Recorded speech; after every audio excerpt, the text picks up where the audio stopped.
pas une question grande autre, ça veut dire qu'ici, il y aura une question qui va propulser,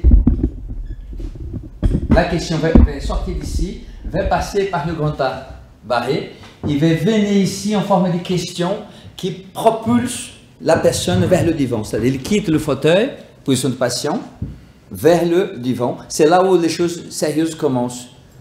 Quand j'avais évoqué tout à l'heure ces histoires, par exemple, de parler des psychologues, des psychiatres ou de psychothérapie, ce n'est pas suffisant.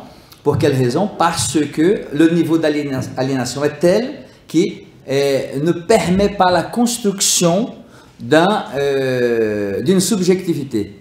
Et donc, dès qu'il y a l'abandon ou l'arrêt de la psychothérapie, les symptômes reviennent.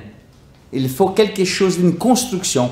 Et j'ai mis en évidence le mot construction parce que c'est le dernier texte de Freud, c'est-à-dire, il a appelé ça construction en analyse, c'est-à-dire, il faut un travail de construction. Et moi, je me suis organisé pour aller au Panama, faire une conférence, mais en même temps, voir le canal, le fameux, parce que je voulais savoir comment était organisé le passage du Pacifique vers l'Atlantique. Parce que c'est exactement ça ce qu'on fait en psychanalyse. D'un côté Pacifique, il y a la constante Kraft. C'est une force constante, donc le retour de refoulé.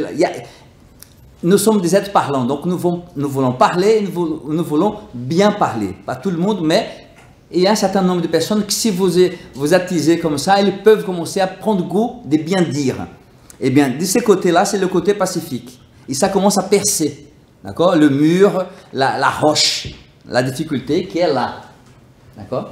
Et de l'autre côté, il y a l'intervention du psychanalyste qui gratte comme ça, gentiment, avec beaucoup de bienveillance, dans cette position ici, mais toujours à percer la résistance.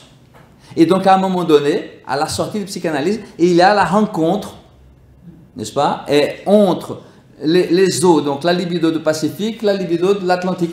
Il y a circulation. Donc, le psychanalysant, donc devenu sujet, il n'a plus besoin d'utiliser les symptômes, la main coincée, n'importe quel genre de symptômes pour exister. Il existe parce qu'il est un être parlant, parce qu'il est un sujet parlant, parce qu'il est un sujet barré, et parce que le veut exister. Vivre, ce n'est plus suffisant. Elle veut l'existence. Et c'est ça le projet psychanalytique, qui commence par un symptôme, par un accident, par le déclenchement d'une maladie.